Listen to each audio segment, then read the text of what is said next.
सूरत के silent zone में करोड़ों की ज़मीन का कौभांड जो है सामने आया है और इसी पूरे मामले को लेकर जो है हमारे साथ जो है कई कंप्लेनर जुड़ चुके हैं। सर, किस तरह का जो ये ज़मीनी कौभांड है और इसमें कौन कौन शामिल है? ये ज़मीन कौभांड में ऐसा हुआ है कि हमारी जगह है, एग्रीकल्चर लैंड है, उसके अंदर ये बीन खेती के प्रॉपर्टी कार्ड बने हुए हैं। वो पॉसिबल ही नहीं होता है क्योंकि हमको एनए कराना पड़ता है। एनए के बाद एक प्रोसीजर होती है कि जो पूरी रेवेन्यू की प्रोसेस के बाद प्रॉपर्टी कार्ड बनते हैं और हमारा जो खेती की जगह का जो 7/12 होता है वो क्लोज हो जाता है। वो हुआ नहीं है।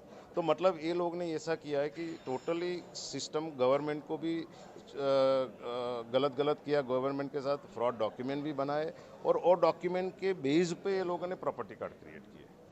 खास करके ये जो पूरा मामला है ये कैसे आपको पता चला और इसके बारे में क्या आपने कोई पुलिस कंप्लेन की थी या इको सेल में कुछ की थी या राज्य सरकार को कोई आप इसमें कोई अर्जी की थी?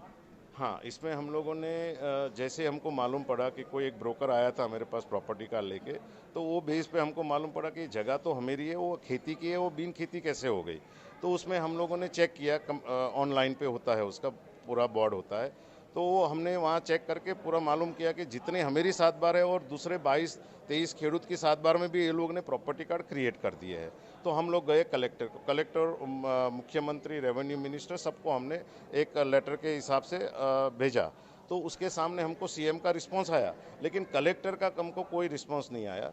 तो उसके बाद हम लोगों ने सोचा कि ये लोग रेवेन्यू में कुछ नहीं मिलेगा तो हम पुलिस में जाते हैं। तो पुलिस में भी गए हम लोग, कमिश्नर को अर्जी किया, कमिश्नर ने कोई एक्शन नहीं लिया।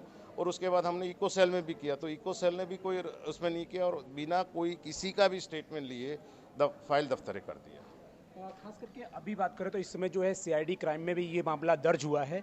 आपको इस सीआईडी क्राइम में मामला दर्ज होने के बाद क्या कुछ आपका स्टेटमेंट लिया गया है और आगे कोई तफ्तीश हो रही है, कोई जानकारी आपको अब तक मिली है? हाँ, सीआईडी क्राइम में जब गुना दाखिल हुआ उसके बाद हमको समझ रसीद मौके भेज के हमको बुलाया गया था। हमसे वापस सब डॉक्यूमेंट मंगाए जो हमने दे दिए हैं, और जो भी स्टेटमेंट लिखाना था हमने लिखवा दिया और वो लोग उसमें आगे तपास कर रहे हैं। खास करके इसमें कौन कौन शामिल है, क्या उनके नाम सामने आए हैं कुछ? हाँ, उसमें समृद्धि कॉर्पोरेशन करके कंपनी है, वो नाम है, और दूसरे के जो जिसके नाम के प्रॉपर्टी कार्ड बने हैं वो भी है उसमें। जैसे नाम है नरेश नेमचंद शाह है, प्लस उसकी वाइफ है मीना शाह है, उसका लड़का है अभिषेक नरेश शाह है, और जो भी समृद्धि कॉर्पोरेशन के पार्टनर है वो लोग का सबका उसमें नाम है। समृद्धि कॉर्पोरेशन के जो पार्टनर्स हैं वो साइलेंट जोन के 1 करोड़ों रुपए की जो ज़मीन का मामला सामने आया है और इस पूरे मामले को लेकर जो है शिकायत जो है सीआईडी क्राइम में दर्ज की गई है।